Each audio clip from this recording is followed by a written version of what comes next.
Today, I'm going to show you this is why China will take over the world in 2030. Before the start of the video, make sure to leave a like, and if you want to see more content, subscribe to the channel. Let's get started. Although it is almost impossible to predict how some of the developments underway in the world right now will end up, many economists are doing their best to make forecasts which are as precise as possible. The retired German economists Bert Rohrup and Dirk Heilmann, the chief economist of Germany's leading business newspaper Handelsblatt, described the world economy in 2030 in their book Fettes Jahr, Warum Deutschland ein glänzende Zukunft hat.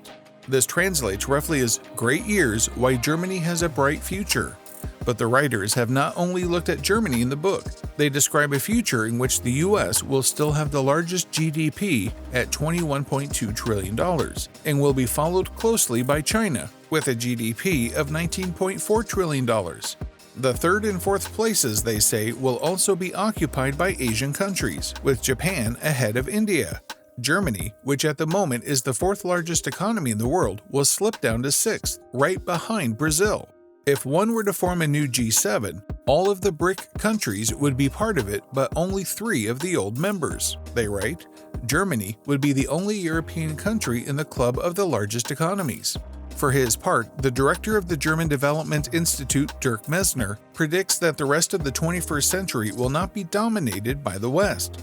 He says it's important to look back in time to understand the future.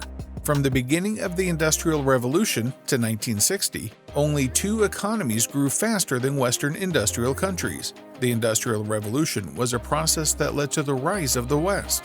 However, he points out that from 1960 to 1990, around 25 countries grew faster than Western countries. In the past 20 years, 75 developing countries have grown twice as fast as the old industrialized ones.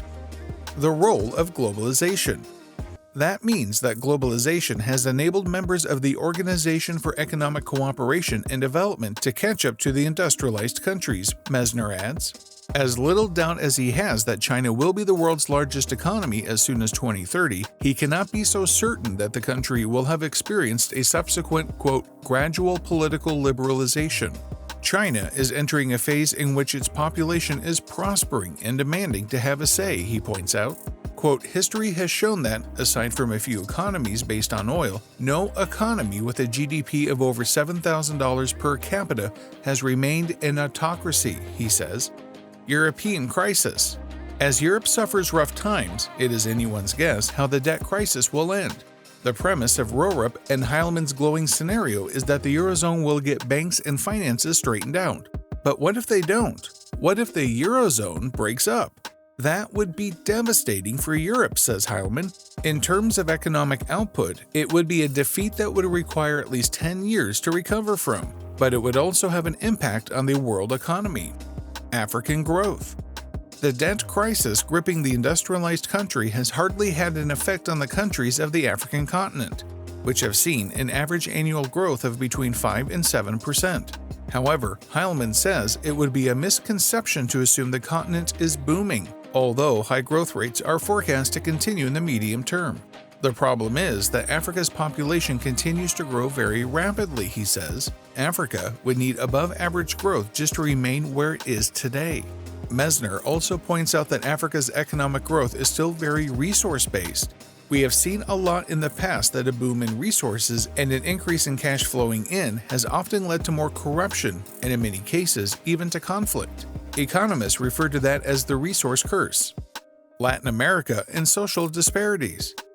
Messner is also of the opinion that Latin America is experiencing a similar problem, just at a higher level. Economies there are also driven by resources, but the question is whether Latin America will manage to take its high returns and its export surplus and invest it in social development, because Latin America still has the greatest social disparities in the world. In our scenario, Latin America does quite well, but not as well as Asia. The effects of climate change. All the bright forecasts could be undermined by one factor: climate change. If it goes on as it is, 2030 will be greatly affected: worldwide water supplies, food resources. We will see extreme weather conditions that we have never seen in modern times, Messner predicts. For him, the question of how worthwhile it will be on the planet in the year 2030 depends on whether or not governments manage to work together to contain the effects of global climate change and globalization, which will have a massive impact on international financial markets and migration processes.